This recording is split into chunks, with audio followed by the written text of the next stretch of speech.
Sepanjang hidup aku membiayai studi suamiku untuk gelar doktornya. Namun di hari kesuksesannya, ibu mertuaku memaksaku untuk menceraikannya. Seorang wanita berbau dapur sepertimu tidak lagi pantas untuknya, kata ibu mertuaku. Aku hanya tersenyum pahit. Tampaknya ibu terlalu cepat mengeluarkan kartu-kartu andalan ibu. Suatu sore di akhir musim hujan, jalanan ramai. Para pekerja dari kawasan industri beriringan mengendarai sepeda motor mereka untuk pulang. Jas hujan tipis mereka menempel di punggung karena kotoran. Di warung nasiku panci berisi gulai ikan masih mendidih. Aroma bawang putih tumis bercampur dengan asap dapur yang membuat mataku pedih. Aku Ani dan saat itu usiaku sudah lebih dari 40 tahun. Jika kalian bertanya padaku, kata apa yang bisa menggambarkan hidupku sebagai menantu aku akan langsung menjawab ketabahan. Ketabahan menahan kata-kata pedas dari ibu mertuaku. Ketabahan menahan pandangan merendahkan dari kerabat. Ketabahan bahkan dalam saat-saat suamiku tidak peduli. Karena aku berpikir bahwa seorang wanita yang sudah menikah harus pandai menjaga keluarga. Harus pandai menahan diri demi kedamaian rumah tangga. Ibuku sering berkata satu kesabaran setara dengan 9 berkah. Aku percaya itu. Aku sangat percaya sampai akhirnya aku mengerti. Ketabahan untuk orang yang tepat akan menjadi kebahagiaan. Tetapi ketabahan untuk orang yang salah akan membuatmu tampak mati rasa dan tidak merasakan sakit. Aku menikah dengan Budi saat ia masih seorang dosen honorer di sebuah perguruan tinggi di kota kecil. Gajinya sangat kecil. Setiap bulan setelah dikurangi biaya bensin buku dan bantuan untuk ibunya hampir tidak ada yang tersisa. Motor Honda Supranya sudah tua dengan robekan kecil di jok yang hanya ditambal dengan lakban hitam. Kemeja putihnya selalu pudar di bagian bahu dan sedikit usang di pergelangan tangan, tetapi ia tetap berpakaian rapi dan bersih. Saat kami pertama kali bertemu, aku kasihan pada Budi karena penampilannya yang lugu. Ia berbicara dengan lembut, selalu sopan dimanapun ia pergi. Ia tidak minum alkohol, tidak berjudi, dan tidak suka keluyuran. Satu-satunya hartanya saat itu adalah setumpuk buku tua, beberapa draft kuliah, dan sebuah mimpi yang tampak jauh, tetapi bersinar. Menyelesaikan gelar doktor, mendapatkan posisi tetap di universitas, dan akhirnya merawat ibu istri dan anak-anaknya. Suatu kali saat kami duduk di tepi danau di kota kami, ia memegang tanganku dan berkata, "Ani, aku tahu aku miskin sekarang, tapi aku tidak ingin miskin selamanya. Aku belajar bukan untuk pamer, tapi agar istri dan anakku tidak kesulitan di masa depan." Hatiku tersentuh. Wanita muda seringkali tidak takut pada kesulitan. Yang mereka takuti adalah pria tanpa impian. Aku berpikir tidak apa-apa. Budi miskin asalkan ia baik. Tahu bagaimana mencintai istrinya dan tidak akan lupa pada masa-masa ia tidak punya apa-apa. Aku bahkan berkata pada diriku sendiri, hidup ada pasang surutnya. Jika suami istri setia satu sama lain, bahkan lautan pun bisa dikeringkan. Keluarga Budi saat itu juga tidak berada. Ayahnya meninggal lebih awal karena penyakit parah. Ibunya Ibu Wati berjualan bahan makanan kering di pasar. Lapaknya kecil. Ada beberapa karung jamur kering, sohun kacang, dan udang kering. Ada beberapa ikat rebung kering yang tergantung di tokonya. Setiap pagi ia bangun sebelum matahari terbit untuk pergi ke pasar. Dan sore harinya sibuk menghitung uang receh. Ibu Wati menjadi janda di usia muda dan sendirian membiayai sekolah Budi. Karena itu di matanya Budi bukan hanya seorang anak. Ia adalah kebanggaannya, sandarannya semua yang ia pertaruhkan dalam hidup. Ia sering berkata kepada tetangga, "Kesulitan apapun bisa kutahan, asalkan anakku Budi dihormati di masyarakat." Awalnya aku benar-benar kasihan padanya. Seorang wanita yang bekerja keras berjualan di pasar untuk menyekolahkan anaknya menjadi seorang dosen.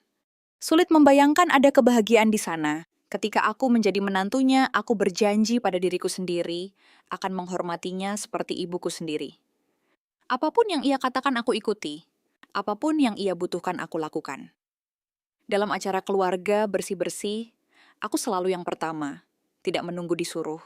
Aku memanggilnya ibu dengan penuh hormat, dan di hari-hari pertama ia juga memanggilku nak. Suatu hari, saat aku membantunya mengupas rebung kering di halaman belakang, ia menatapku dan berkata, "Aku senang kamu masuk ke keluarga ini, Nak. Budi meskipun baik, dia pendiam. Sekarang setelah dia punya istri sepertimu yang perhatian hatiku jadi tenang. Karena kata-kata itu aku bahagia sepanjang hari. Aku pikir aku beruntung. Ibu mertuaku meskipun hanya pekerja sederhana, ia bijaksana. Suamiku meskipun miskin, ia berpendidikan. Keluarga kami meskipun belum kaya, penuh dengan cinta." Aku belum mengerti saat itu bahwa orang yang manis di awal itu seperti teh panas di cuaca dingin. Saat diminum rasanya enak, tapi setelah lama meninggalkan rasa pahit di tenggorokan. Di keluarga besar kami yang paling besar, suaranya adalah paman ujang kakak dari ayah Budi. Bukan karena ia lebih kaya dari yang lain, tetapi ia suka menjadi yang terdepan dalam urusan keluarga seperti pernikahan, pembagian tanah, atau perbaikan makam. Ia selalu ingin ada di sana untuk memberikan pendapatnya. Ia selalu berbicara tentang kehormatan keluarga dan tradisi.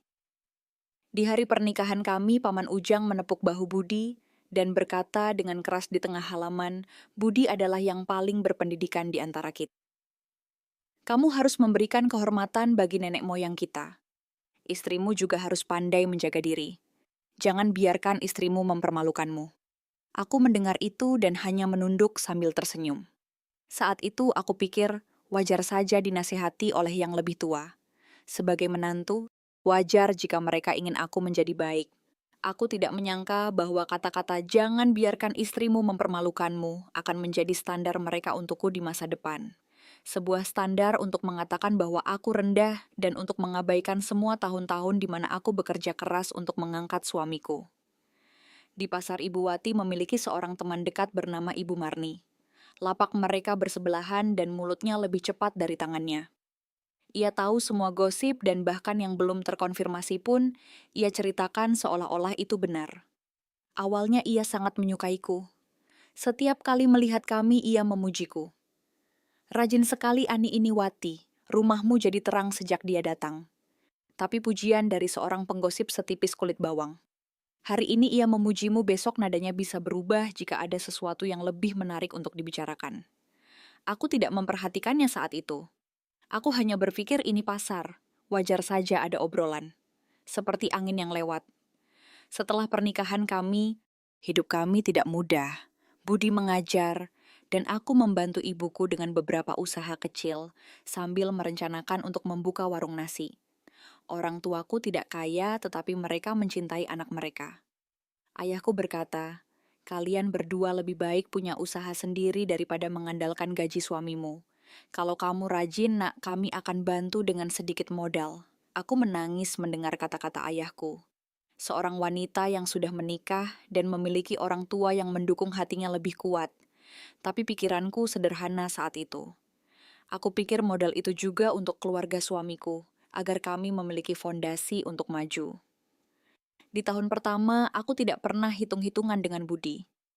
Ketika ia lelah mengajar aku siapkan makanan. Ketika ia perlu membeli buku, aku berikan uang. Ketika punggung Ibu Wati sakit, aku memijatnya, memasakkan bubur, dan membelikan obat. Aku percaya jika aku memberikan dengan sepenuh hati, aku juga akan menerima dengan sepenuh hati.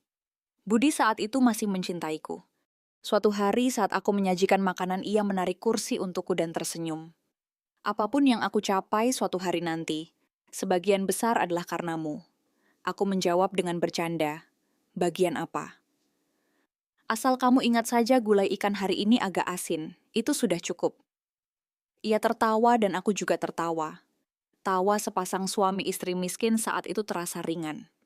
Seolah belum tahu berapa banyak badai yang menanti di depan. Ibu Wati setiap kali ia mendengar Budi berbicara tentang melanjutkan studi, matanya berbinar. Ia sering duduk di teras sambil membersihkan jamur kering dan berkata, "Budi, nak, ibumu ini tidak sekolah tinggi. Kamu harus belajar yang rajin agar dihormati orang. Meskipun kita miskin, uang kita tidak boleh miskin pengetahuan." Aku semakin kasihan mendengarnya. Aku pikir semua ibu ingin anaknya sukses. Jika aku istrinya, jika aku tidak mendukung suamiku, siapa lagi? Maka dari awal aku menempatkan di pundakku sebuah janji yang sebenarnya tidak dipaksakan padaku. Menemani Budi sampai hari kesuksesannya. Yang tidak aku tahu ketika seorang wanita secara sukarela memikul terlalu banyak beban orang-orang di sekitarnya. Perlahan-lahan lupa bahwa itu adalah pengorbanan mereka mulai menganggapnya sebagai kewajiban. Awalnya hanya makanan yang disiapkan. Kemudian menjadi biaya kuliah, biaya rumah ongkos, kehormatan masa depan. Dengan setiap usahaku, mereka perlahan-lahan mundur untuk membiarkanku memikulnya sendirian. Aku belum menyadarinya saat itu. Yang aku lihat di depanku hanyalah sebuah rumah kecil, seorang ibu mertua seorang suami, dengan impian seorang calon anak, dan sebuah mimpi sederhana, sepasang suami istri miskin.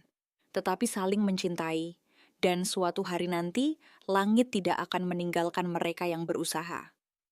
Aku tidak tahu bahwa ada orang-orang yang saat di bawah akan memegang tanganmu erat-erat. Tetapi ketika sudah naik ke atas, mereka hanya akan melihat tanganmu yang kapalan dan berkata bahwa itu tidak lagi layak untuk bersama mereka. Orang tuaku tinggal di desa sebelah. Mereka tidak kaya tetapi sepanjang hidup mereka bermartabat.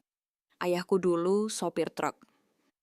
Pengiriman dan ibuku berjualan sayur di pasar. Mereka menabung selama bertahun-tahun, dan ketika aku menikah, mereka memberiku modal sendiri.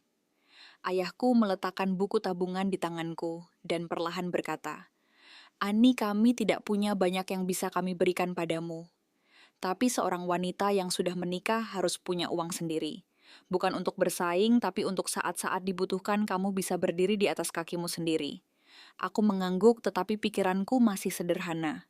Karena aku sudah punya suami, apa yang menjadi milikku juga menjadi milik keluarga kami.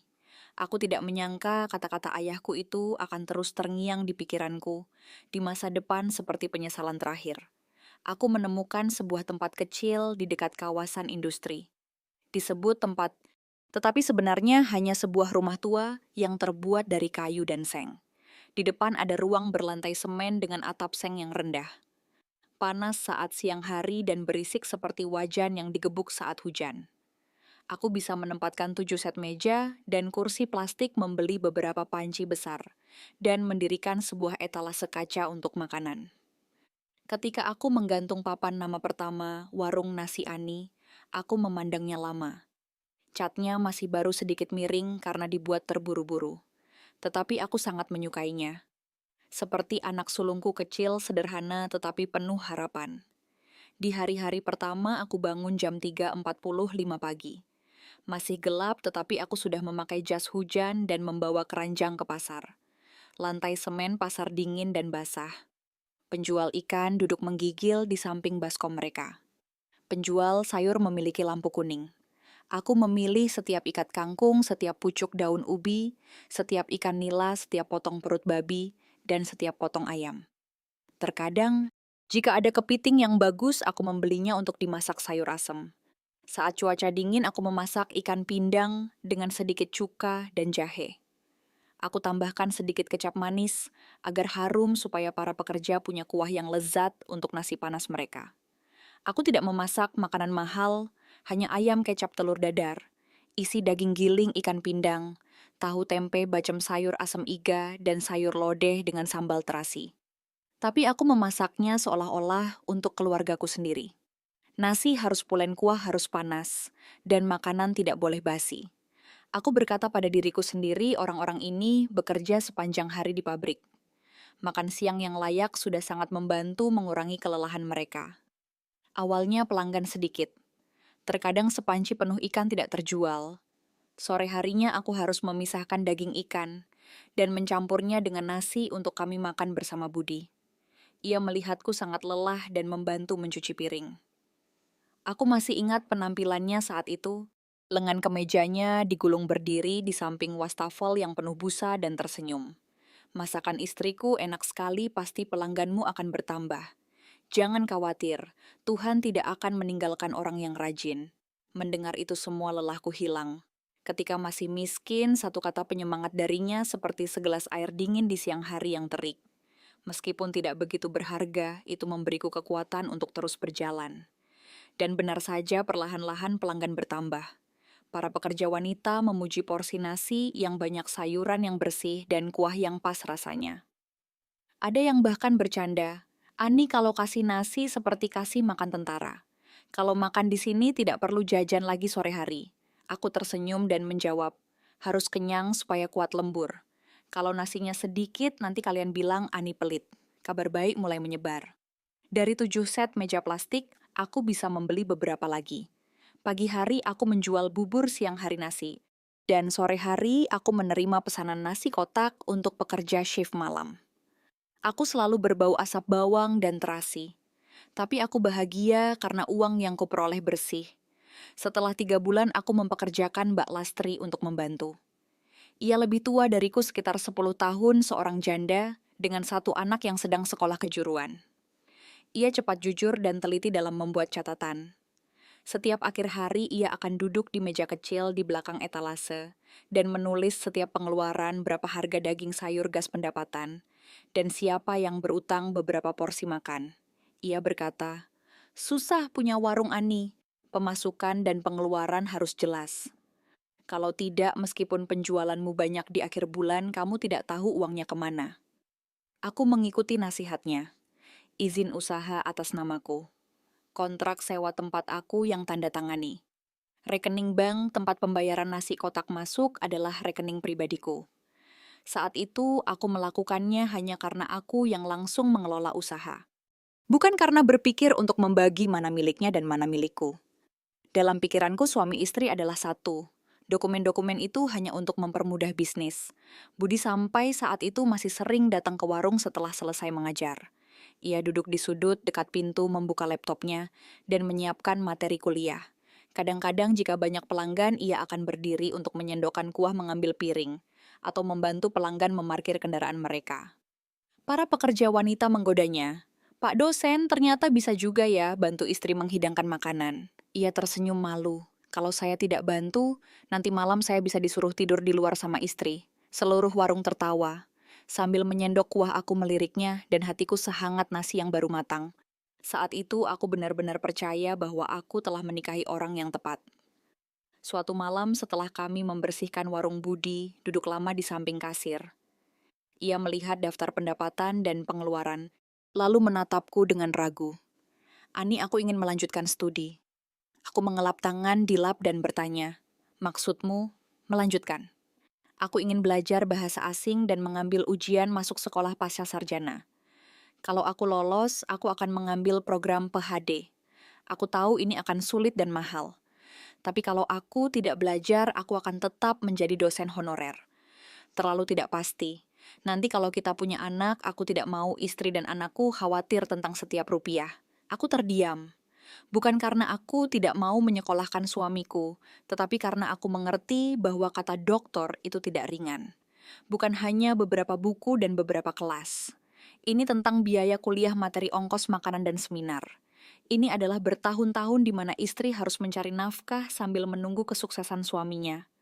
Melihatku tidak bicara, ia memegang tanganku. Aku tidak akan membebankan semuanya padamu.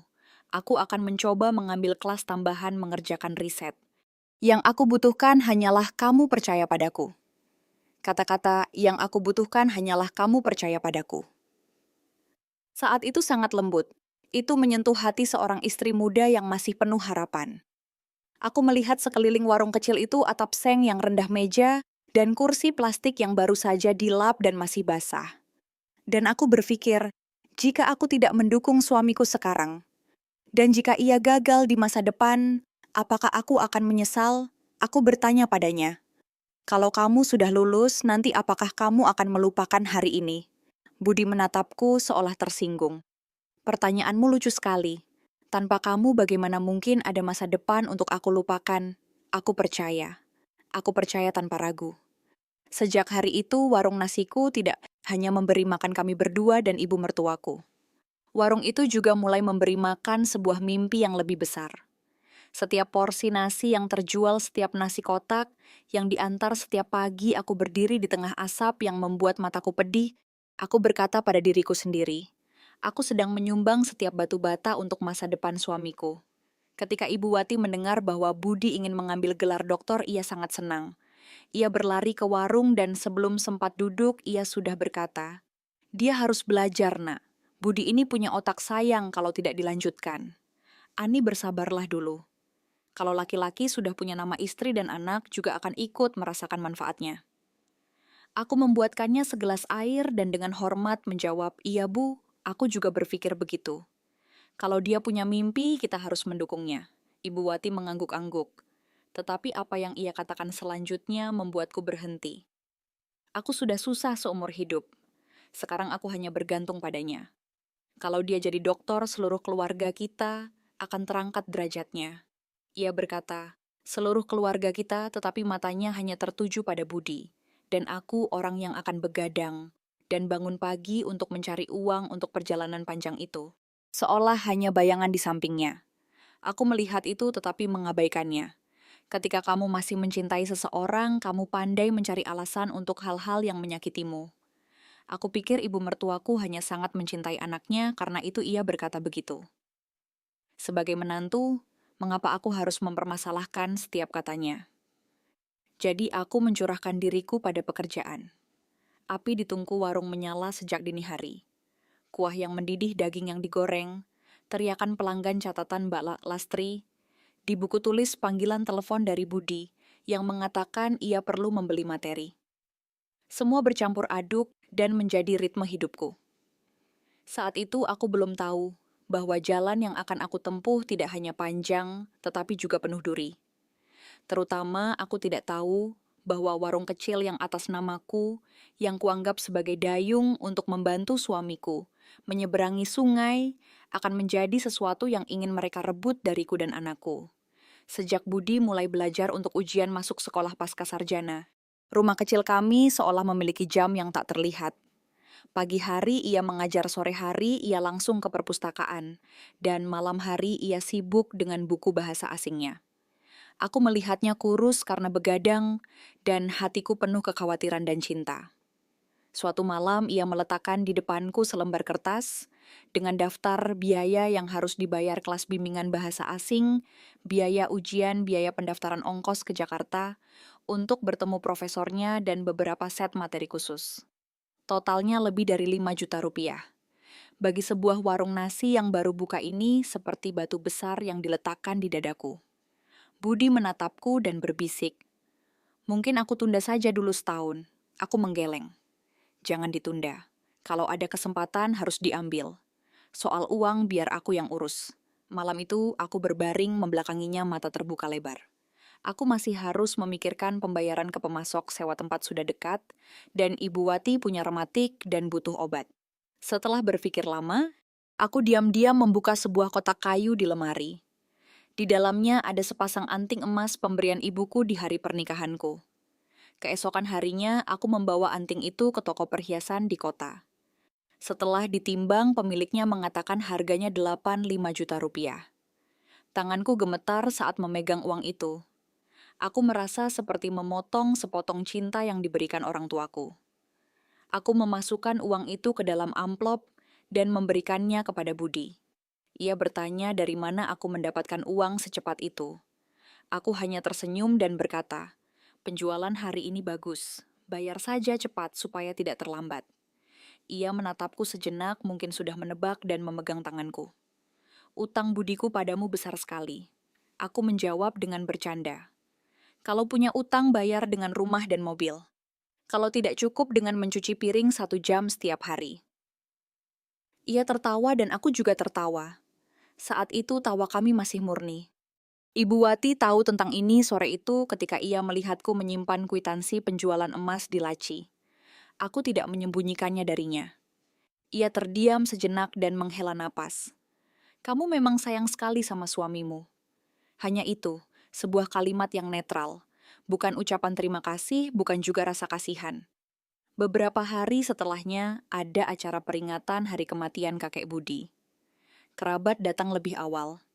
Sambil aku mengawasi panci sayur asem dan mengiris daging, aku juga memarahi anak-anak kecil agar tidak berlarian di dapur. Di luar, Paman Ujang membanggakan ujian Budi.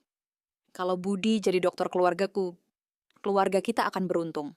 Zaman sekarang hanya orang berpendidikan yang bisa berdiri tegak." Seorang paman menambahkan, "Pasti biayanya besar." Aku di dapur belakang mencuci piring ketika mendengar Ibu Wati menjawab dengan cepat, Kami berdua yang menabung, apalagi yang bisa kami lakukan? Selama aku hidup, anakku punya sandaran. Sesulit apapun aku harus mendukungnya. Di tanganku berhenti di wastafel. Tidak ada yang tahu bahwa anting pernikahanku sudah ada di toko perhiasan. Tidak ada yang tahu bahwa biaya pendaftaran itu dariku. Pengorbananku dalam satu kata dari ibu mertuaku menjadi pengorbanannya. Aku sakit hati tetapi aku menelannya. Aku berkata pada diriku sendiri dia ibunya. Dia yang membesarkan Budi. Haknya untuk sedikit membual. Di acara itu, Paman Ujang bahkan menepuk Budi.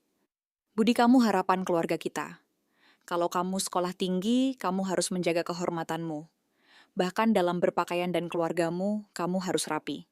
Jangan biarkan orang lain menertawakanmu.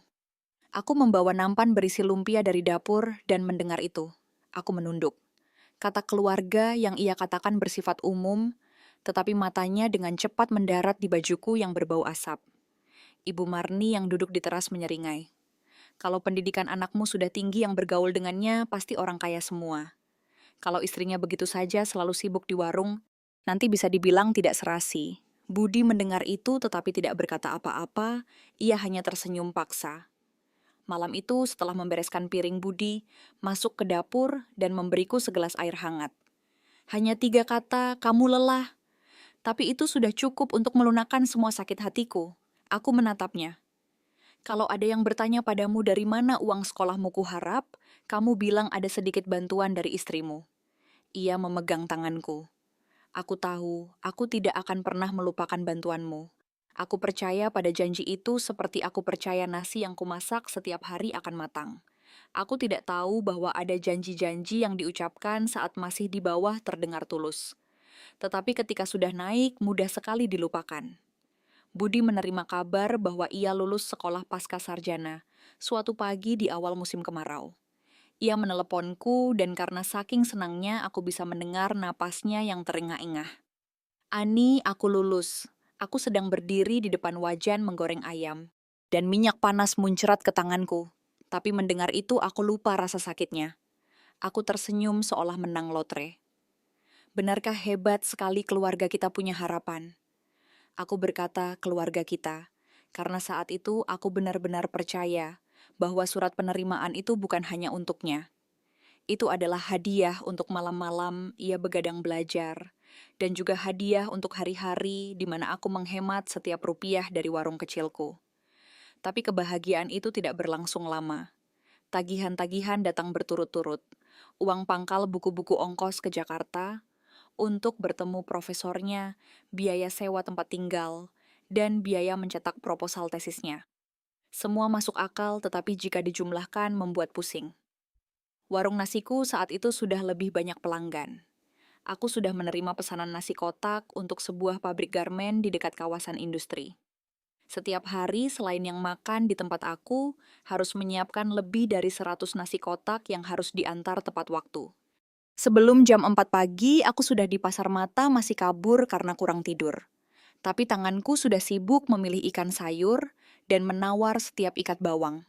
Sampai di warung aku menyalakan kompor mencuci beras, membumbui daging memasak ikan, dan membuat sayur. Mbak Lastri membantu memotong sayuran, mencuci piring, dan memasukkan makanan ke dalam kotak makan siang. Terkadang kami kewalahan. Sambil mengaduk di wajan, aku berteriak, "Mbak Lastri dahulukan sayurnya. Nanti aku yang urus telurnya, nanti pabriknya telepon." Mbak Lastri tertawa sambil keringatnya menetes. "Kamu ini seperti di medan perang Ani. Nasi kotak lebih menegangkan dari sinetron." Aku ikut tertawa tapi punggungku terasa seperti ditindih batu. Panci besar berisi sayur harus diangkat karung beras, 25 kilo, harus dipindahkan dan tumpukan piring kotor seperti gunung. Tanganku pecah-pecah karena sabun dan perih jika terkena garam. Pulang ke rumah di malam hari, bau asap terasi dan minyak seolah menempel di kulitku. Ibu Wati sesekali datang berkunjung. Jika ia melihat banyak pelanggan, ia senang. Tapi semua yang ia katakan adalah tentang Budi. Bersabarlah lagi, nak. Budi butuh banyak untuk sekolahnya. Meskipun sekarang sulit, tapi kalau dia sukses, kamu juga yang akan merasakan manfaatnya. Aku mendengar kata merasakan manfaatnya dan sedikit sakit hati. Aku tidak butuh manfaat. Aku hanya ingin usahaku diakui sebagai usaha seorang istri bukan sesuatu yang wajar terjadi seperti memasak nasi. Tapi aku tetap menahannya. Aku berkata pada diriku sendiri, orang tua bicaranya asal saja, tapi niatnya tidak buruk. Anak kami Dita saat itu usianya baru 4 tahun lebih. Ia anak yang baik dengan mata bulat dan rambut tipis yang selalu diikat. Karena aku sibuk di warung, ia sering duduk di meja kecil dekat etalase, menggambar di atas kertas. Pelanggan tetap menyayanginya. Kadang memberinya pisang, kadang permen. Ia jarang bertemu ayahnya. Budi pulang seminggu sekali atau beberapa hari sekali. Setiap kali ia pulang, Dita sangat senang dan akan memeluk kakinya. Tapi seringkali Budi lelah. Ia hanya akan mengelus kepala anaknya dan membuka laptopnya. Suatu malam, Dita bertanya padaku, "Mama, kok papa sekolahnya lama sekali? Kapan selesainya?" Aku mengelus rambutnya. "Papa belajar, supaya dapat pekerjaan yang lebih baik. Kita harus sayang sama papa." Anak itu mengangguk polos dan berkata, "Aku juga sayang sama mama karena mama masaknya lebih lama daripada papa belajar." Aku berpaling dan pura-pura membereskan piring agar ia tidak melihat mataku yang memerah. Suatu malam di akhir Agustus, cuaca panas. Dita demam tinggi. Tubuhnya membara, bibirnya kering dan matanya layu. Aku menelepon Budi, tidak diangkat. Aku menelepon Ibu Wati, tapi ia bilang kakinya sakit dan tidak bisa datang. Aku buru-buru menyisir rambut, menggendong anakku dan naik ojek ke rumah sakit. Malam di rumah sakit terasa panjang. Koridor terang dengan lampu putih dan bau desinfektan yang menyengat.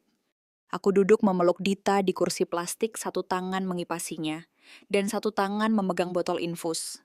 Anakku berbisik lemah, mama aku kedinginan.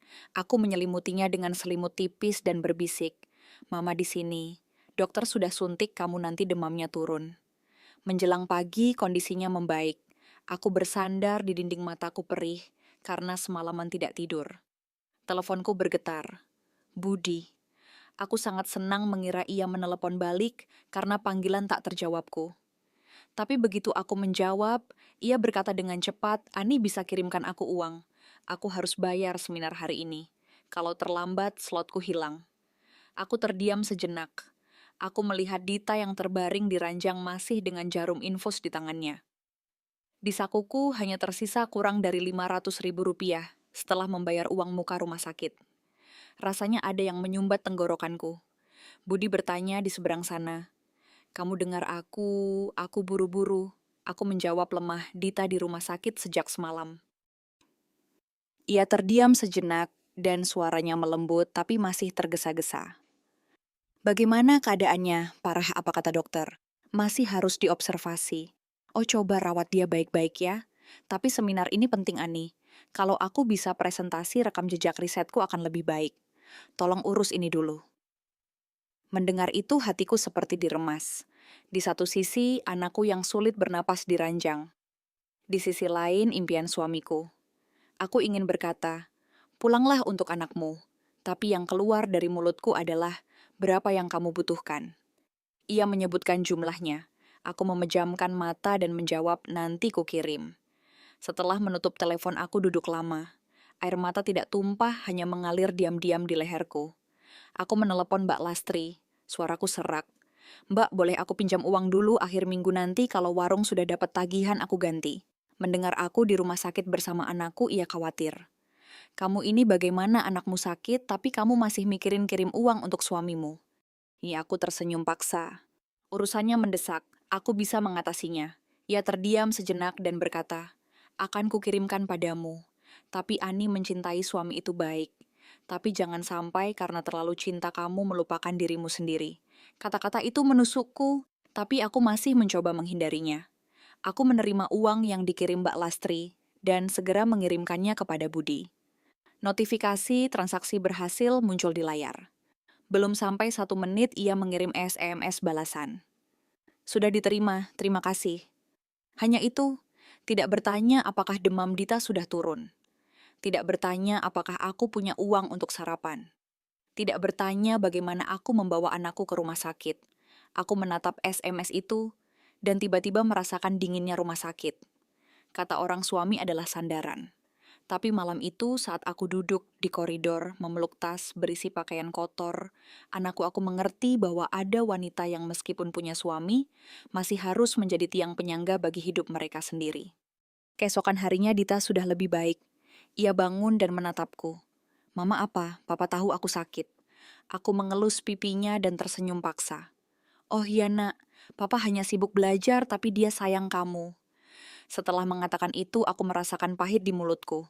Aku tidak tahu apakah aku sedang meyakinkan anakku atau menipu diriku sendiri agar masih punya kekuatan untuk terus berjalan. Sore itu aku membawa Dita pulang ke warung. Mbak Lastri memasak bubur dengan daging giling untuk kami berdua. Ia menatapku tidak lagi menceramahi. Ia diam-diam meletakkan segelas wedang jahe di depanku. Minumlah biar badanmu hangat, kamu pucat sekali. Aku memegang gelas itu tangan gemetar. Di luar masih ada pelanggan yang tertawa. Kuah masih mendidih dan masih ada pesanan untuk besok. Hidup tidak akan berhenti untuk memberiku kesempatan bernapas hanya karena semalam anakku demam. Malam itu setelah menidurkan Dita di ranjang lipat di belakang etalase, aku duduk menghitung tagihan rumah sakit, obat bayaran ke pemasok uang yang dikirim ke Budi, dan utang pada Mbak Lastri. Saat setiap angka muncul untuk pertama kalinya, aku merasa bukan hanya seorang istri yang membantu studi suaminya. Aku seperti sumur di halaman tua. Siapapun yang haus mengambil. Siapapun yang butuh mengambil. Tapi seberapa dalam atau keringnya sumur itu, hanya sedikit yang menunduk untuk melihat. Tapi aku tetap tidak berhenti.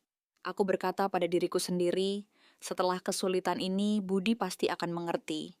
Seorang pria berpendidikan dan berprinsip tidak akan melupakan orang yang merawat anaknya yang demam di rumah sakit, sambil tetap mengirimkan uang untuk seminarnya. Begitulah yang kupikirkan. Dan karena itulah aku bertahan selama bertahun-tahun lagi. Setelah Dita dirawat di rumah sakit, aku kembali ke warung seolah tidak terjadi apa-apa. Masih bangun pagi untuk ke pasar, masih berdiri di samping kompor untuk menyiapkan setiap hidangan, masih menghitung pemasukan di sore hari, dan masih mencuci lap kotor di malam hari. Satu-satunya yang berubah adalah sedikit perubahan di hatiku. Bukan karena cintaku pada Budi hilang, dan aku sama sekali tidak mau hitung-hitungan dengan suamiku. Tapi setiap kali ada SMS yang mengatakan ia butuh uang untuk buku seminar atau ongkos aku terdiam beberapa detik. Aku teringat wajah pucat Dita di rumah sakit. SMS singkat. Sudah diterima dari suamiku, dan aku bertanya pada diri sendiri, apakah karena terlalu mencintai orang lain, aku sudah melupakan diriku dan anakku. Suatu malam warung tutup lebih awal karena hujan. Aku duduk di belakang etalase membersihkan mesin kasir sambil menghitung utangku pada Mbak Lastri. Ia sendiri sedang memetik daun kelor di sampingku. Ia menatapku sejenak dan berkata, "Ani, aku mau tanya, dari semua uang yang kamu kirim ke Budi untuk sekolahnya, apa kamu simpan kwitansinya?" Aku menatapnya. "Tidak, Mbak. Kami kan suami istri. Kalau dia butuh aku kirim. Ada SMS dari bank kok." Mbak Lastri meletakkan daun kelor dan berkata dengan serius, "SMS di telepon bisa terhapus. Dokumen harus disimpan. Bukan untuk mengungkit, tapi untuk masa depan. Supaya kamu tahu uangnya kemana dan siapa yang memikul beban apa." Aku tersenyum paksa. Mbak ini seperti bilang kami akan bercerai saja. Ia menatapku dengan sedih. Seorang wanita berpengalaman tidak perlu bicara keras untuk membuatmu berhenti. Aku tidak berharap kalian bercerai, tapi hidup ini aneh, Ani. Saat kalian saling mencintai, air putih pun terasa manis. Saat cinta sudah tidak ada, bahkan sepiring penuh nasi pun, akan mereka bilang kamu hanya numpang makan. Aku terdiam. Ia jarang bercerita tentang masa lalunya. Yang aku tahu, ia janda di usia muda dan membesarkan anaknya sendirian. Mungkin karena melihatku terlalu polos, ia bercerita. Dulu saat suaminya masih hidup, mereka menyumbang uang untuk merenovasi rumah mertuanya. Ia menjual perhiasannya dan memberikan uang tunai kepada suaminya tanpa surat, tanpa saksi. Ketika suaminya meninggal, mertuanya mengatakan bahwa rumah itu milik mereka dan ia hanya menumpang.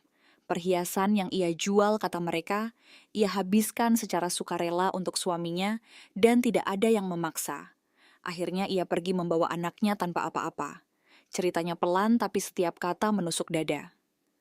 Ani, aku tidak bilang kamu harus curiga pada suamimu.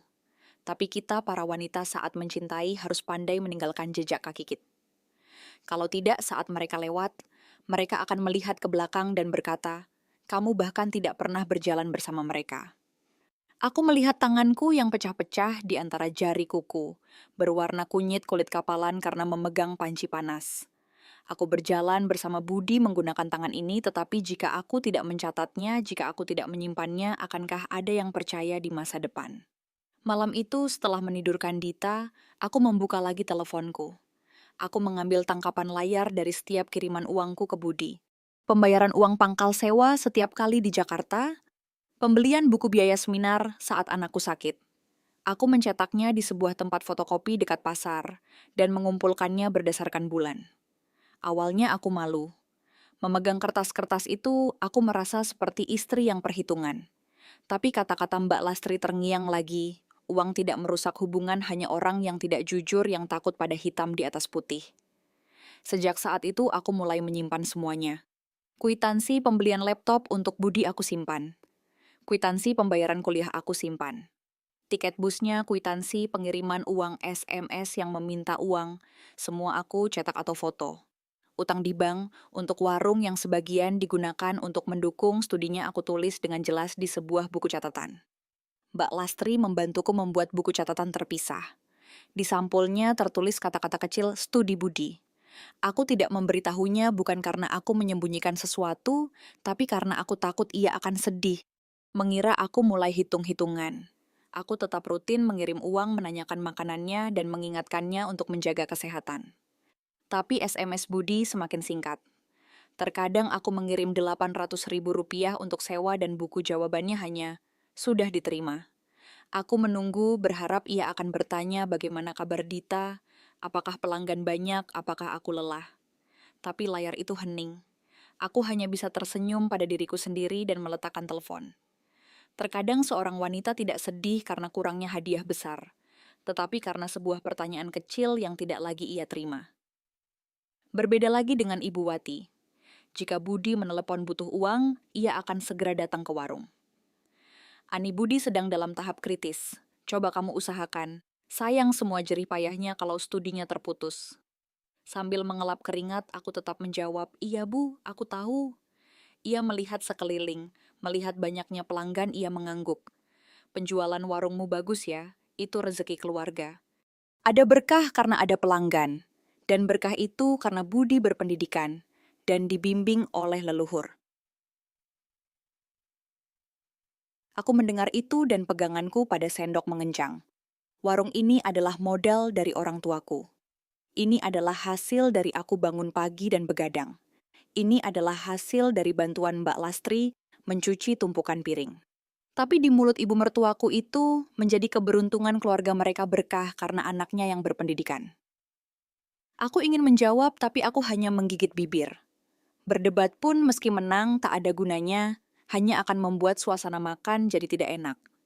Sebuah kantong kain coklat tua muncul suatu sore saat aku bersih-bersih. Ini adalah tas tua yang digunakan ibuku untuk menyimpan kain. Warnanya sudah pudar, pegangannya sedikit usang, tapi masih kuat. Aku mencucinya, mengeringkannya, dan meletakkannya di laci di bawah mesin kasir. Sejak saat itu, setiap kali ada dokumen yang berhubungan dengan studi Budi, aku memasukkannya ke dalam kantong itu. Awalnya, kantong itu tipis. Setelah beberapa bulan, kantong itu menebal dan memberat. Setiap kali aku menutup resletingnya, aku mendengar gemerisik kertas dan merasakan perasaan aneh.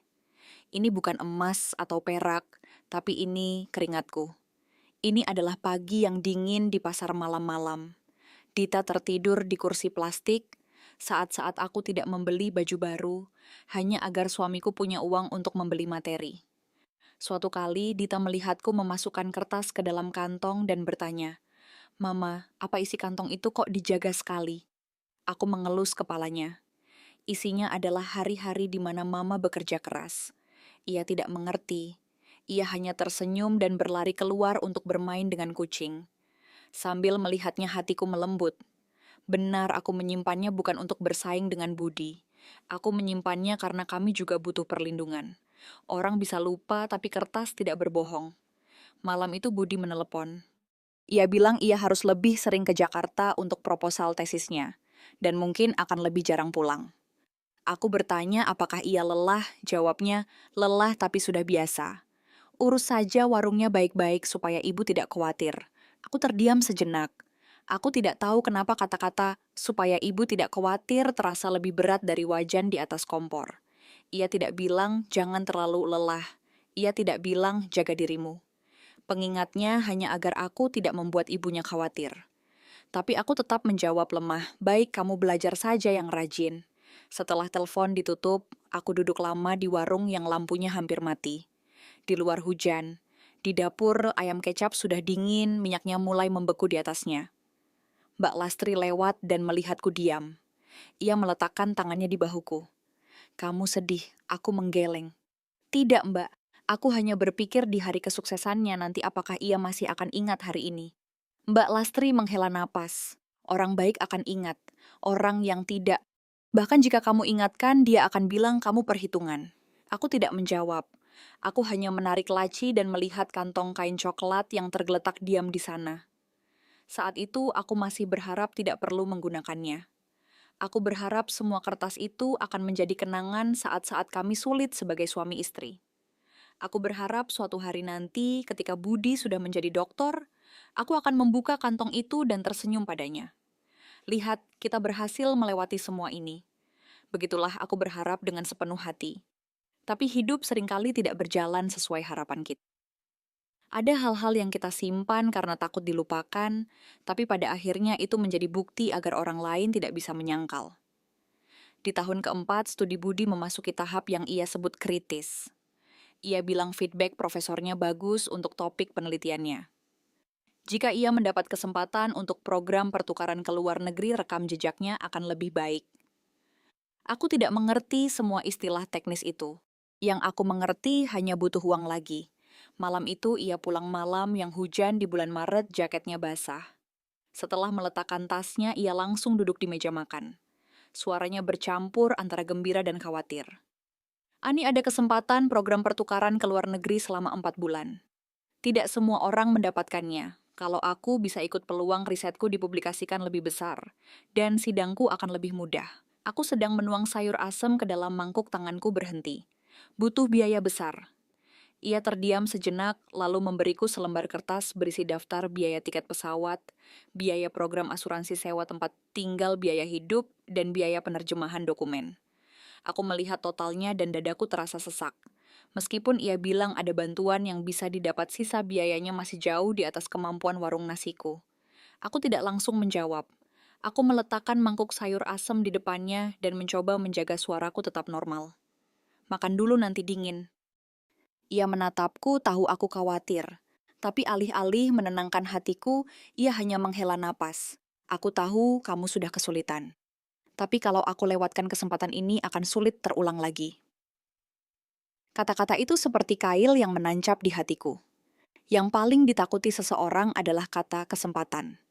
Karena ketika mendengarnya, kamu merasa, jika kamu tidak berusaha, kamulah yang akan menjadi penghalang kesuksesan suamimu. Di hari-hari berikutnya, aku mencari cara. Pendapatan warung dibutuhkan untuk pemasok gaji Mbak Lastri dan sewa. Aku bertanya ke bank, tapi hanya jumlah kecil yang bisa dipinjamkan karena aku masih punya utang sebelumnya. Ketika Ibu Wati mendengar kabar itu, ia datang ke warung. Ia duduk di samping panci sayur yang mendidih dan suaranya gelisah. Ani, kamu harus mencari cara untuk Budi. Keberuntungan tidak selalu datang dalam hidup seseorang. Kalau dia jadi dokter, seluruh keluarga kita akan merasakan manfaatnya. Aku mengelap keringat di keningku. Mudah untuk dikatakan Bu, tapi jumlahnya besar. Aku sedang mencari cara. Ibu Wati mengangkat bahu. Kamu kan istrinya. Kalau kamu tidak bergerak sekarang, siapa lagi? Aku hanya punya badan tua dan lapak di pasar. Dari mana aku bisa dapat ratusan juta? Mendengar itu rasanya ada yang menyumbat tenggorokanku.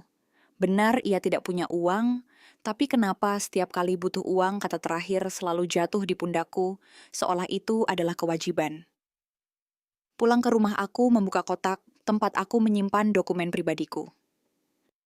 Di dalamnya ada sertifikat sebidang tanah kecil. Itu diberikan oleh orang tuaku sebelum aku menikah. Di pinggir desa tidak besar, tapi inilah yang disebut ayahku jalan keluar untuk anaknya. Selama bertahun-tahun, aku menjaganya seperti menjaga cinta diam dari orang tuaku. Aku menatap sertifikat itu lama. Jika aku menjualnya, Budi bisa pergi. Jika tidak, ia mungkin akan kehilangan kesempatan besar. Aku bertanya pada diriku sendiri mana yang lebih berat, masa depan suamiku atau keselamatanku sendiri. Saat itu aku masih sangat mencintainya, jadi jawabannya berpihak padanya. Aku pergi ke rumah tirai orang tuaku suatu sore yang mataharinya pucat. Ibuku sedang menampi kacang hijau di halaman. Melihatku membawa map, ia merasa ada masalah. Ayahku duduk di teras menatapku. "Kamu butuh uang, Nak."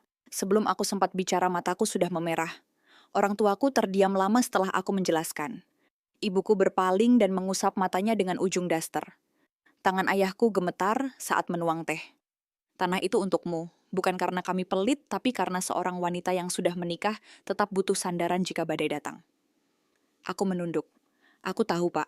Tapi Budi sedang di tahap penting. Kalau karena uang dia gagal, mungkin seumur hidup dia akan menyalahkanku dan aku juga akan menyalahkan diriku sendiri." Ayahku menatapku, lama matanya bukan marah tapi sedih. "Kamu mencintai suamimu, aku tidak akan melarangmu. Tapi ingat kata-kataku. Jangan mencintai siapapun sampai titik di mana kamu sendiri yang melepaskan atap dari kepalamu sendiri. Jika mereka baik, mereka akan berterima kasih. Jika tidak, bahkan jika kamu menjual seluruh hidupmu, mereka tetap akan bilang kamu melakukannya secara sukarela." Aku menggigit bibir dan mengangguk. Saat itu aku masih percaya Budi orang baik. Penjualan tanah itu lebih cepat dari yang kuduga. Pembelinya adalah sebuah keluarga di daerah kami, mereka butuh tanah untuk anak mereka. Harga akhirnya 550 juta rupiah. Saat aku menandatangani di kantor desa aku, mengenakan baju lama rambut diikat. Saat menandatangani, tanganku gemetar. Saat tinta menggores kertas, rasanya ada sesuatu yang jatuh dari hatiku. Ayahku menunggu di luar. Melihatku keluar, ia tidak bertanya. Ia hanya memberiku sebotol air. "Minumlah, Nak."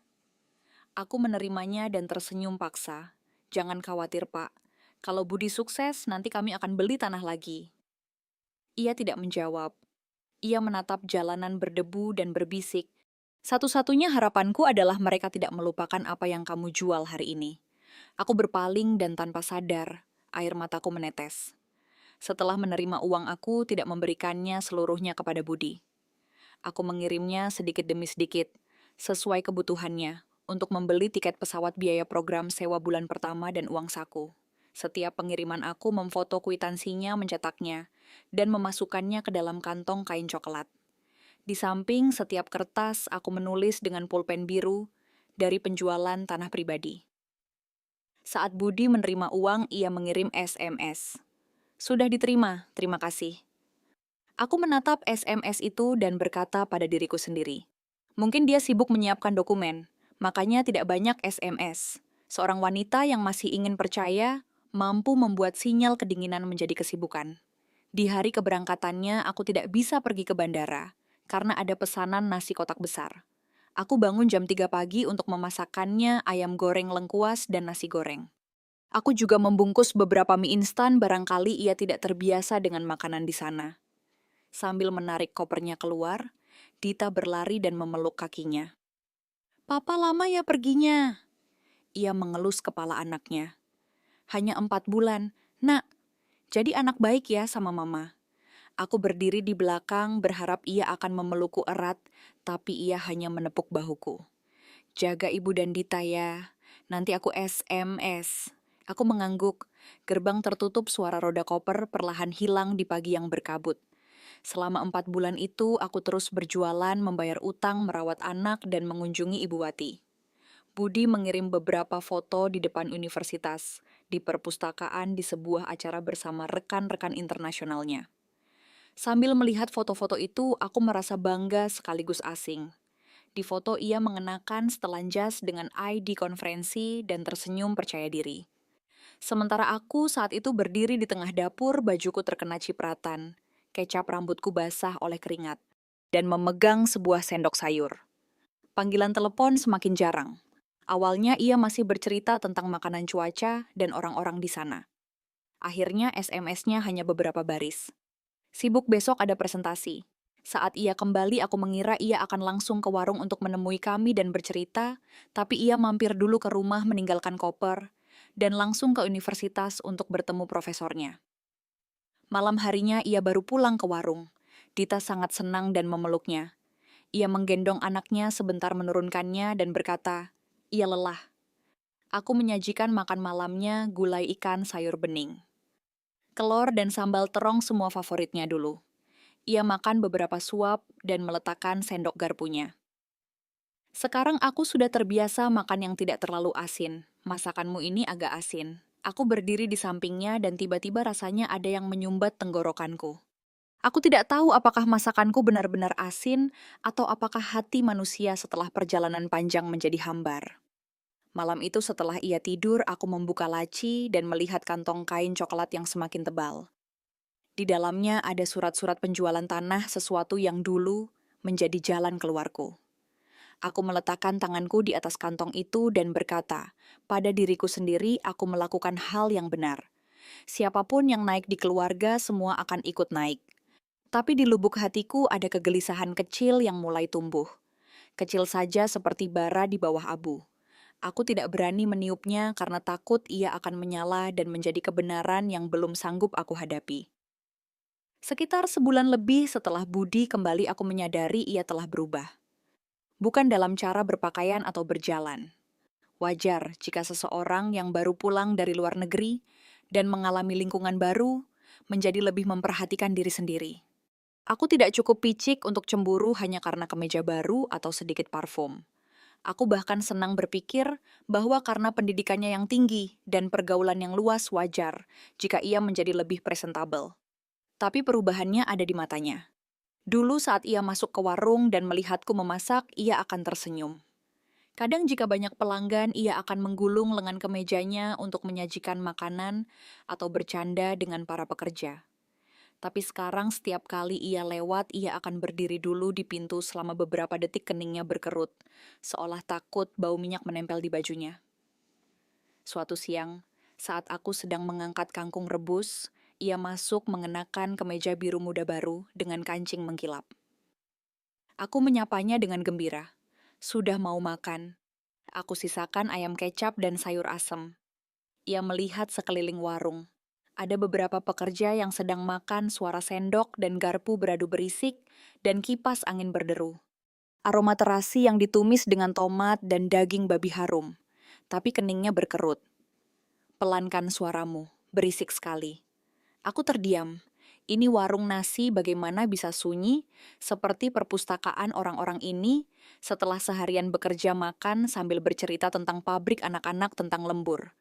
Kebisingan ini dulu ia bilang enak didengar ada kehidupan. Sekarang menjadi gangguan baginya. Aku tetap berbicara pelan. Masuklah dan cuci tangan. Aku siapkan makananmu. Ia menepuk-nepuk bajunya. Tidak usah. Aku ada rapat di kampus, cuma mampir ambil map yang tertinggal. Ia langsung ke kamar kecil di belakang. Saat keluar, ia melihatku memegang sendok sayur. Ia menatap tanganku sejenak, yang pecah-pecah kuku berwarna kunyit, dan ada bekas luka bakar kecil dari cipratan minyak. Ia tidak bertanya apakah sakit yang ia katakan hanya, kamu juga harus merawat penampilanmu. Setiap kali aku melihatmu, kamu tampak selalu lelah dan kucel. Aku tersenyum paksa. Aku kan jualan makanan. Kalau aku tidak sibuk, bagaimana bisa dapat uang? Aku mencoba bercanda, tapi ia tidak tertawa. Aku serius. Di masa depan aku akan bertemu banyak orang penting. Kamu juga harus berubah. Kata-kata itu meskipun tidak keras melukai hatiku. Aku tidak tahu apa yang harus kuubah, baju yang berbau dapur tangan yang kapalan atau seluruh hidupku yang kucurahkan, hanya agar ia bisa berdiri di ruangan-ruangan bersih ber-AC dengan sapaan hormat. Sore itu, Ibu Wati mampir mengenakan jaket coklat rambut, diikat dan membawa sekantong jamur kering. Masak ini buat kuah biar lebih wangi. Aku menerimanya. Terima kasih, Bu. Tapi ia tidak lama di dapur ia keluar dan mengobrol dengan beberapa kenalannya tersenyum lebar. Budi sekarang sibuk. Dia dipuji profesornya. Kalau dia sudah mempertahankan tesisnya dan jadi dokter, aku bisa mati dengan tenang. Seorang pelanggan bertanya. Pasti Ani senang sekali ya, punya suami berpendidikan tinggi. Hidupnya akan lebih baik. Ibu Wati melirik ke dapur, suaranya mengandung campuran pujian dan hinaan. Dia sih rajin sepanjang tahun di dapur, tapi dia tidak terlalu mengerti studi suaminya. Cukup dia pandai mencari uang saja. Saat aku sedang memotong ayam pisaiku berhenti. Kata-kata tidak terlalu mengerti, itu sakit didengar. Benar aku tidak mengerti dunia akademis. Aku tidak tahu cara menulis makalah penelitian, mengutip sumber, atau berdiri di depan mahasiswa. Tapi aku mengerti setiap rupiah yang dibutuhkan Budi. Aku mengerti kapan harus membayar ke bank. Aku mengerti bahwa ketika penjualan sepi uang yang kukirim untuknya tidak akan cukup. Mengapa pemahamanku dianggap lebih rendah? Seminggu kemudian ada acara di rumah Paman Ujang. Aku menyiapkan rolade dan lumpia. Begitu aku datang, Paman Ujang langsung memanggil Budi untuk berbicara dengan para pria, sementara aku langsung ke dapur bersama para wanita. Sambil menyajikan makanan, aku mendengar Paman Ujang berkata, Budi sekarang beda. Orang berpendidikan harus menjaga citranya. Kemanapun ia pergi, istri dan anaknya harus presentabel. Kalau tidak, orang akan bilang dokter sih, tapi keluarganya berantakan. Seorang paman setuju. Benar itu. Bagus istrinya punya warung, tapi di luar dia harus pandai berpakaian dan berbicara. Kalau tidak, suaminya akan sulit membawanya ke acara-acara sosial. Mereka tertawa. Aku menunduk dan merapikan lumpia pura-pura tidak mendengar. Ibu Marni juga ada di sana karena ia dekat dengan Ibu Wati. Ia berdiri di samping kompor mengunyah sirih dan berkata pada ibu mertuaku, Wati, kamu harus bersiap-siap. Pendidikan anakmu sudah tinggi, yang bergaul dengannya nanti orang-orang dari kota punya jabatan.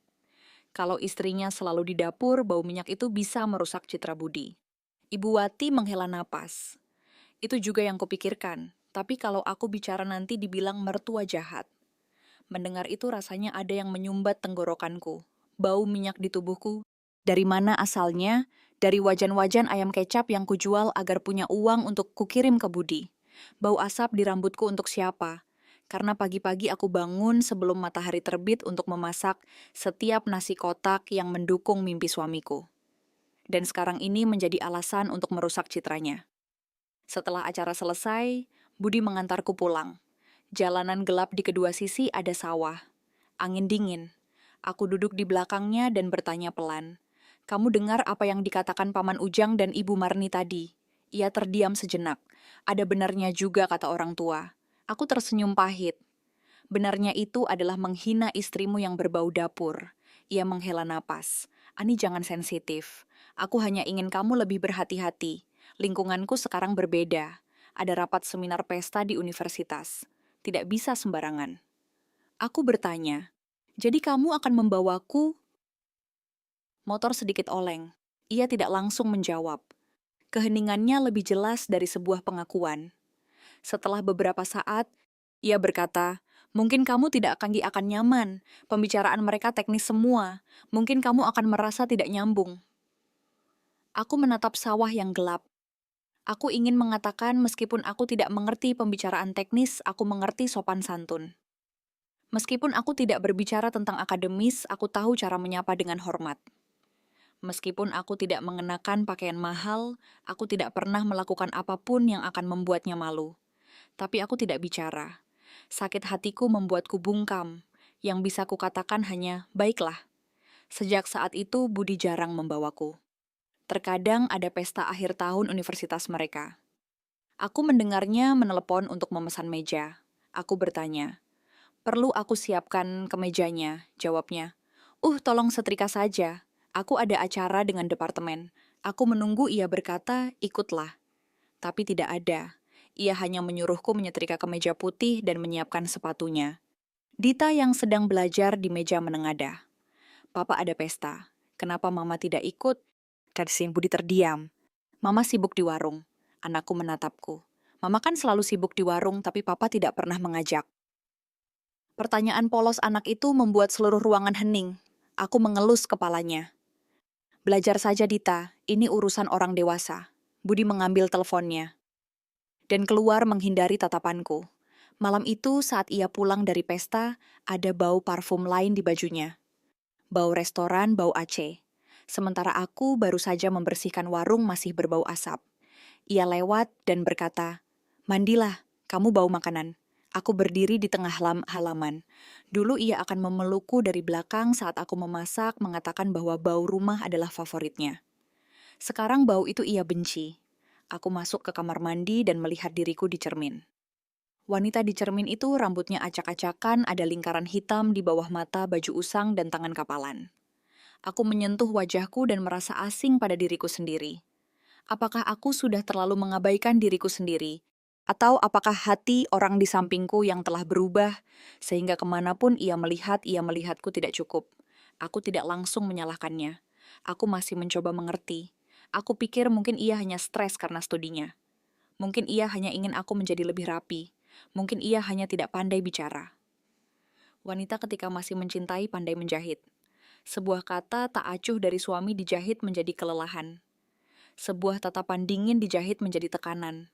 Sebuah kelupaan dijahit menjadi kesibukan. Menjahit dan terus menjahit sampai kamu melihat bahwa gaun cinta itu penuh jahitan tapi masih robek. Tapi saat itu aku belum bisa mengakuinya. Aku masih bangun pagi untuk memasak, mengirim uang tetap sopan pada Ibu Wati, dan mengajari Dita untuk mencintai ayahnya. Hanya kantong kain coklat di laci yang semakin tebal, sementara hatiku semakin menipis. Dan di rumah itu aku mulai memahami sebuah kebenaran pahit. Terkadang seseorang tidak langsung meninggalkanmu. Mereka hanya mendorongmu menjauh setiap hari. Dan ketika jaraknya sudah cukup jauh, mereka akan melihat ke belakang dan berkata, "Kita memang tidak cocok lagi." Nama Sandra pertama kali masuk ke pendengaranku suatu malam menjelang akhir tahun. Budi pulang larut. Aku baru saja membersihkan meja makan. Gulai ikan sudah dipanaskan untuk kedua kalinya dan kuahnya sedikit dingin. Ia duduk teleponnya berbunyi beberapa kali menampilkan nama Sandra. Ia meliriknya dan menyembunyikannya. Aku bertanya pelan, siapa yang SMS jam segini? Ia menyuap ikan dan menjawab dengan santai. Teman sekelas di departemen. Kami hanya bicara tentang sebuah paper. Aku mengangguk. Seseorang yang belajar dan mengajar wajar punya rekan kerja. Aku tidak mau menjadi istri yang pencemburu. Wanita yang cemburu tanpa alasan hanya menyusahkan diri sendiri dan suaminya. Itulah yang kukatakan pada diriku sendiri. Tapi nama itu semakin sering muncul. Terkadang saat ia di kamar, teleponnya berbunyi dan ia keluar untuk menjawab. Terkadang di tengah malam aku terbangun dan melihat cahaya telepon di wajahnya sedikit tersenyum. Jika aku bergerak, ia akan segera mematikan layar. Suatu kali aku bertanya, "Kamu sering SMS malam-malam ya?" Ia menarik selimut sedikit kesal. "Kamu tidak mengerti pekerjaanku." Makalah penelitian peer review. Kapanpun ada waktu luang, disitulah kami berdiskusi. Jangan menambah stresku.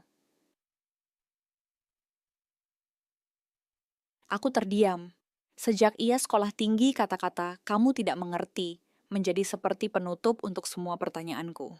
Aku tidak mengerti akademis, tekanan riset, cara kerja para profesional. Jika aku bertanya, ia hanya akan mengatakan aku tidak mengerti dan akulah yang salah. Aku mencoba menelannya karena aku masih takut menuduhnya dengan salah. Suatu Jumat sore saat sedang mengatur nasi kotak untuk pabrik, aku menerima email baru. Alamat email itu kami buat saat baru menikah, digunakan untuk tagihan listrik, air, dan hal-hal kecil lainnya. Aku membukanya mengira tagihan internet. Tapi di layar aku melihat sebuah kwitansi untuk tiket pesawat dan pemesanan hotel untuk sebuah seminar di Surabaya. Nama pertama Budi, nama kedua Sandra. Penerbangan yang sama, tanggal berangkat, dan pulang yang sama, hotel yang sama, tempat seminar diadakan. Aku tertegun di tengah warung memegang sendok sayur, tapi lupa menutup kotak makan siang. Mbak Lastri melihat kepucatanku dan bertanya, "Ani, ada apa?" Aku mematikan layar dan menjawab, "Tidak apa-apa mbak, cuma sedikit pusing." Tapi jantungku berdebar kencang. Malam itu aku menunggu Budi. Aku tidak membuat keributan, juga tidak menangis. Aku hanya mencetak kwitansi itu dan meletakkannya di meja. Setelah ia melepaskan jam tangannya, ia melihat kertas itu dan wajahnya sedikit berubah. Aku bertanya, "Kamu ada seminar dengan Sandra?" Ia mengambil kertas itu dan keningnya berkerut. "Kenapa kamu melihat ini?" "Terkirim ke email gabungan kita. Aku tidak mengintip." Tete. Ia meletakkan kertas itu, suaranya dingin. Itu seminar departemen. Banyak yang ikut, bukan hanya kami berdua. Tapi di kertas ini hanya ada namamu dan namanya. Karena kami dipesankan bersama oleh admin. Jangan membuat cerita dari sebuah kwitansi saja. Melelahkan. Aku mencoba tenang. Aku tidak membuat cerita. Aku hanya ingin penjelasan yang jelas. Ia tertawa sinis, tawa yang aneh. Bukan tawa suami yang takut aku sedih, tapi tawa seseorang yang terganggu oleh orang yang lebih rendah. Ani, jangan bawa cara pikir pasarmu ke lingkungan akademis. Ketika orang berpendidikan bersama, bukan berarti mereka punya hubungan seperti yang kamu pikirkan. Aku tertegun. Cara pikir pasar, dua kata itu menamparku lebih keras dari tamparan. Pasar yang ia maksud adalah tempat di mana aku bangun dini hari untuk membeli setiap ikat sayur, setiap kilo daging. Pasar itu yang menyekolahkannya, membayar sewanya, dan membeli buku-bukunya. Lingkungan pasar yang ia benci telah membayar seminar yang ia banggakan. Aku menatapnya, suaraku serak. Kamu meremehkanku, ia berpaling. Aku tidak meremehkanmu. Aku hanya bilang jangan membuat segalanya rumit. Aku sedang di tahap penting. Bisakah kamu mengurangi sifat sensitifmu? Aku tersenyum pahit, sensitif. Jadi ketika seorang wanita melihat suaminya berubah menyembunyikan telepon, dan ada kwitansi bersama wanita lain lalu ia bertanya, itu sudah disebut sensitif. Aku tidak berdebat lagi. Aku melipat kwitansi itu dan memasukkannya ke dalam kantong kain cokelat. Suara resletingnya pelan, tapi di hatiku rasanya ada sebuah pintu yang tertutup. Sejak saat itu aku menjadi lebih waspada. Aku memperhatikan bahwa setiap kali Budi berkirim pesan wajahnya melembut dengan cara yang sudah lama tidak ia tunjukkan padaku. Aku memperhatikan ia mengubah kata sandi, teleponnya membeli parfum baru, dan semakin sering pulang malam. Aku juga memperhatikan bahwa setiap kali aku menyebut Dita, jawabannya singkat, tapi jika teleponnya menyala, ia akan segera tersenyum. Suatu malam aku membawakannya segelas air ke ruang kerjanya. Pintu sedikit terbuka dan aku mendengarnya berbicara di telepon pelan tapi lembut. Sandra, draftnya akan kulihat besok. Jangan begadang ya. Sebuah jangan begadang yang sederhana tapi menembus hatiku. Kata-kata itu sudah lama tidak ia ucapkan padaku. Aku berdiri di luar pintu, memegang gelas air dan merasa seperti orang asing di rumahku sendiri. Aku kembali ke dapur dan meletakkan gelas itu. Ayam kecap di atas kompor sudah mengering, jahenya sedikit berbau gosong. Aku mematikan api dan tiba-tiba ingin menangis, tapi tidak ada air mata yang keluar. Jika Anda ketika melihat pasangan yang dulu makan nasi, aking bersamamu tiba-tiba menjadi lembut pada orang lain. Sementara padamu hanya ada kekesalan dan penghinaan, apa yang akan Anda lakukan? Silakan tinggalkan komentar di bawah untuk berbagi perasaan Anda. Dan dengarkan sampai akhir, karena seorang wanita baik ketika didorong ke batasnya tidak hanya akan menangis. Beberapa hari setelahnya, Dita bertanya padaku, "Mama Tante Sandra itu siapa? Papa sering SMS-an sama dia." Aku terdiam. "Bagaimana kamu tahu?" "Aku lihat namanya di telepon Papa. Waktu aku tanya Papa, bilang anak kecil tidak boleh lihat telepon orang dewasa. Aku menggendongnya. Itu teman kerja Papa, Nak." Dita menengadah. Apa teman kerja yang membuat Papa senang? Pertanyaan polos itu membuatku bungkam. Aku hanya memeluknya erat sambil mendengar tetesan hujan. Malam itu setelah Dita tidur, aku membuka kantong kain coklat itu. Di dalamnya ada tumpukan kertas yang semakin tebal seiring waktu. Aku meletakkan kwitansi Surabaya di bagian terpisah. Aku melakukan ini bukan karena ingin mencari kesalahan suamiku, tetapi karena aku mengerti bahwa aku tidak bisa lagi hidup hanya dengan kepercayaan. Kepercayaan itu seperti nasi panas. Jika dijaga enak. Tapi jika sudah jatuh ke tanah, kamu tidak bisa memungutnya, meniupnya, dan menipu dirimu sendiri bahwa itu masih bersih. Aku tetap tidak membuat keributan. Aku tetap memasak, berjualan, dan memanggil Ibu Wati dengan sebutan Ibu. Aku mempertahankan rumah yang damai untuk Dita. Tapi di hatiku, suami yang dulu memegang tanganku di tepi danau sudah mulai menjauh. Begitu jauh hingga terkadang meski kami tidur bersebelahan dan aku mendengar napasnya, aku masih merasa sendirian. Seperti berdiri di tengah pasar yang hujan. Sejak aku bertanya tentang sandera udara di rumah kami menjadi dingin. Budi semakin jarang makan di rumah. Terkadang aku meninggalkan makanan untuknya di meja, tapi saat pulang ia bilang sudah makan dengan rekan-rekannya. Terkadang Dita menunggunya sampai tertidur di meja. Saat ia pulang, ia hanya akan melihat anaknya dan berkata padaku, "Lain kali jangan biarkan anak itu begadang. Dia tidak perlu menungguku." Aku mendengar itu dan merasa sedih. Dulu ia senang ada yang menunggunya. Sekarang penantian kami menjadi gangguan. Nada bicara Ibu Wati juga berubah. Dulu ia memanggilku Nak di depan orang lain. Sekarang setiap kali ia datang, ia memanggilku kamu atau Ani.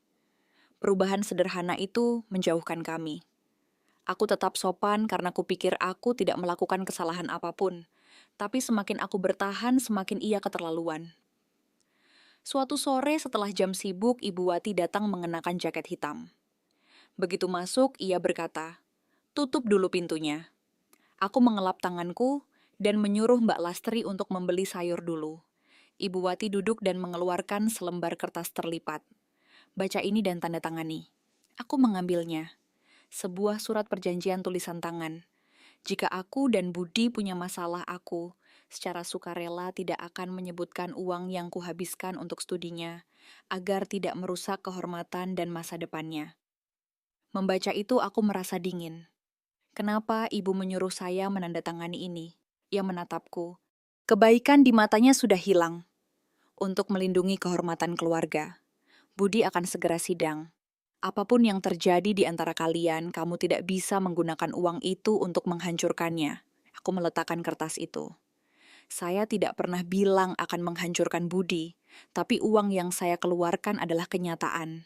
Kenapa ibu menyuruh saya menandatangani untuk tidak menyebutkannya? Keningnya berkerut. Jadi kamu berencana mengungkitnya. Kalian suami istri, uang kalian satu. Kalau dia maju, kamu juga yang merasakan. Jangan pikir kamu sudah banyak membantu hanya karena beberapa kwitansi. Aku melihat tanganku. Kalau uang kita satu, kenapa hanya saya yang harus menandatangani untuk diam? Kenapa Budi tidak menandatangani bahwa ia tidak akan menyangkal bantuan istrinya? Ia marah. Jangan filosofis, wanita pintar itu harus di belakang suaminya. Budi sekarang beda. Tanda tangani ini biar aku tenang. Aku mendorong kertas itu kembali. Saya hidup dengan Budi karena cinta. Bukan karena selembar kertas yang membungkam saya. Kalau ibu mau tenang, suruh anak ibu hidup tanpa menyakiti keluarganya. Ia menatapku. Terserah kamu, jangan salahkan aku nanti. Ia berdiri dan pergi. Malam itu aku bertanya pada Budi. Tadi ibu memberiku kertas. Kamu tahu tentang itu. Ia terdiam. Ibu hanya ingin yang terbaik untuk semua. Terbaik untuk semua pertanyaanku, apakah semua itu termasuk aku? Ia terdiam. Keheningan itu sudah cukup. Sejak saat itu, aku mulai mendengar gosip. Di pasar ada yang bertanya padaku, "Kamu ada masalah dengan Budi? Kami dengar gosip tentangmu dan pengantar beras." Aku tertegun. Pak Joko, pengantar beras kami, sudah punya istri dan 2 anak. Ia orang baik, tapi di mulut orang-orang, terutama Ibu Marni, menjadi jahat. Aku berbicara dengan Pak Joko agar meninggalkan beras di luar saja untuk menghindari gosip. Ia marah, saya tidak melakukan apa-apa yang salah. Tapi aku mengerti mereka tidak hanya ingin membungkamku tentang uang.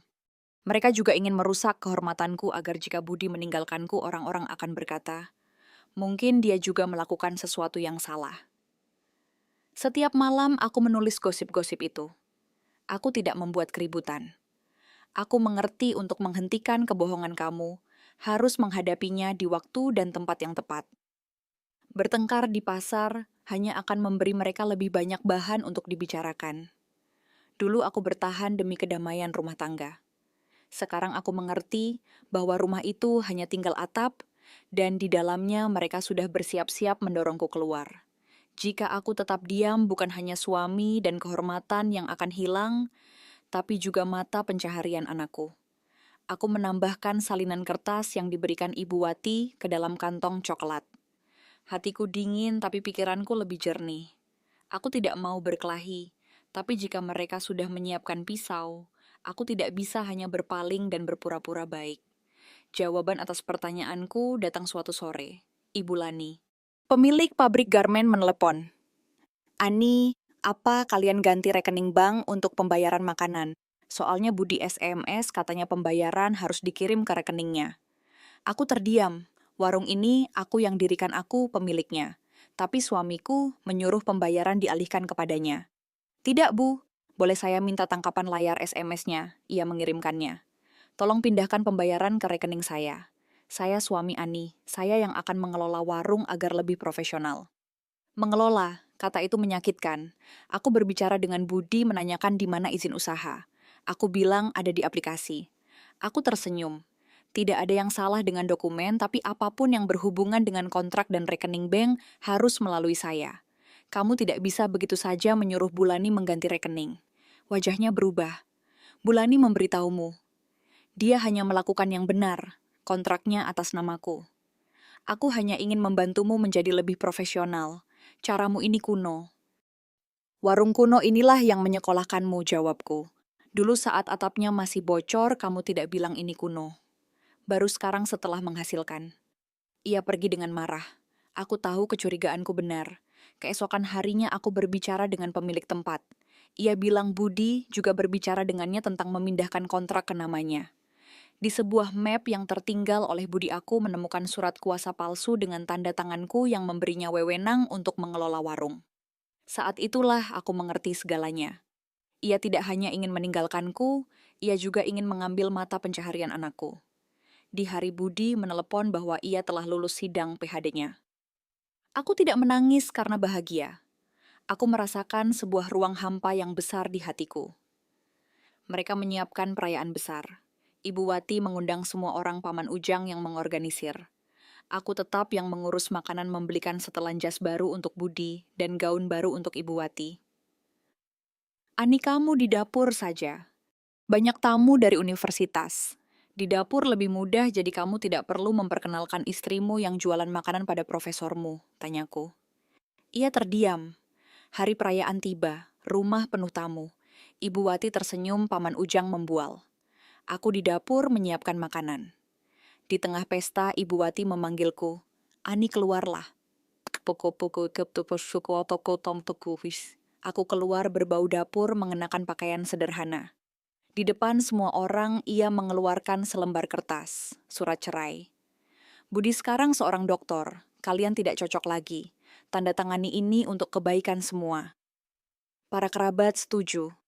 Ya, wanita bau dapur tidak cocok dengan seorang doktor. Aku menatap Budi menunggu ia membelaku, tapi ia hanya menunduk. Ada benarnya, kata Ibu Ani. Dunia kita sudah berbeda. Berbeda, tanyaku. 7 tahun aku menemanimu. Aku jual perhiasanku, tanahku, aku pertaruhkan segalanya. Sekarang kamu bilang kita tidak cocok, disitulah aku mengerti. Baginya bantuan bukanlah kebersamaan. Aku tersenyum pahit. Tampaknya ibu terlalu cepat mengeluarkan kartu-kartu andalan ibu. Aku masuk ke rumah dan mengambil kantong kain coklat itu. Aku kembali ke depan semua orang, membuka kantong itu, dan satu persatu mengeluarkan bukti-bukti. Kwitansi penjualan anting, kwitansi biaya kuliah, pesan-pesan SMS, surat utang bank, dan yang paling berat dari semuanya, akta jual beli tanah. Tanah ini, kataku, adalah jalan keluar yang diberikan ayahku. Aku menjualnya untuk mimpi suamiku. Seluruh tempat menjadi hening. Orang-orang yang tadi menghinaku tidak bisa menatap. Aku menatap Budi. Kamu bilang aku tidak ikut dalam perjalananmu. Sekarang aku kembalikan pertanyaan itu, siapa yang membangun tangga yang kamu naiki? Aku belum selesai. Aku mengeluarkan kwitansi hotel di Surabaya, pesan-pesan SMS-nya dengan Sandra dan surat kuasa palsu itu. Kamu mengklaim dirimu berpendidikan, kataku. Memalsukan tanda tangan dan mencoba merebut mata pencaharian anakmu sendiri, itukah yang kamu pelajari? Kash, Profesor Budi berdiri. Budi pendidikan itu untuk menjadi manusia yang lebih baik, bukan lebih licik. Wanita ini bukan hanya istrimu, dia yang mengangkatmu. Jika ini benar, kau telah kehilangan rasa hormat kami. Para tamu dari universitas pergi, para kerabat bubar. Perayaan itu menjadi sebuah aib besar. Aku mengambil tangan anakku Dita dan pergi. Di belakang kami pesta telah usai. Setelah hari itu aku menghadapi perceraian. Aku tidak menandatangani perjanjian apapun yang merugikanku. Warung tetap menjadi milikku, bisnis kontrak rekening bank. Budi menandatangani perjanjian untuk tidak ikut campur lagi. Hak asuh Dita jatuh ke tanganku dengan hak kunjungan untuknya selama ia menghormati kehidupan kami. Gosip tentangku dan Pak Joko kuselesaikan. Aku memanggil Ibu Marni di depan kepala desa dan istri Pak Joko. Tanpa bukti, ia terpaksa diam. Disitulah aku belajar ketika kau membela dirimu sendiri, mulut-mulut jahat tidak hilang, mereka hanya belajar untuk tidak mengganggumu. Setahun berlalu, aku merenovasi warung, mengganti atap, mengecat dinding, dan membeli meja baru. Aku tetap memasak makanan yang disukai pelangganku. Budi masih mengajar, tapi kata orang-orang auranya berbeda, ia kehilangan rasa hormat. Sandra sudah menjauh. Suatu malam, saat aku dan Dita sedang memilah sayuran, ia bertanya padaku, "Mama, apa bau dapur itu jahat?" Aku memeluknya. "Tidak, Nak. Dapur itu yang memberi kehidupan dan kehangatan pada sebuah rumah. Yang jahat adalah orang yang makan dari dapur itu lalu menghina yang memasak. Jadi Mama tidak jahat." "Aku tidak jahat, Nak. Aku hanya salah cara mencintai, tapi aku sudah belajar." Malam itu aku duduk di luar warung, hatiku damai. Aku kira kehilangan suami berarti kehilangan rumah. Ternyata tidak. Rumah yang sesungguhnya adalah tempat di mana kau dihormati, di mana kau bisa berdiri tegak, dan di mana kau bisa memeluk anakmu tanpa takut ada yang akan menarikmu untuk mempermalukanmu. Aku adalah seorang wanita yang dulu bertahan sampai lupa diri. Menjual segalanya untuk mengangkat seseorang. Tapi pada akhirnya aku mengerti pengorbanan itu tidak salah. Itu hanya menjadi salah ketika kau mengorbankan martabatmu dan jalan pulang untuk dirimu sendiri. Boleh mencintai orang lain, tapi jangan pernah lupa mencintai diri sendiri dan selalu tinggalkan tempat yang aman untuk anakmu. Terima kasih telah mendengarkan. Silakan tinggalkan suka dan komentar.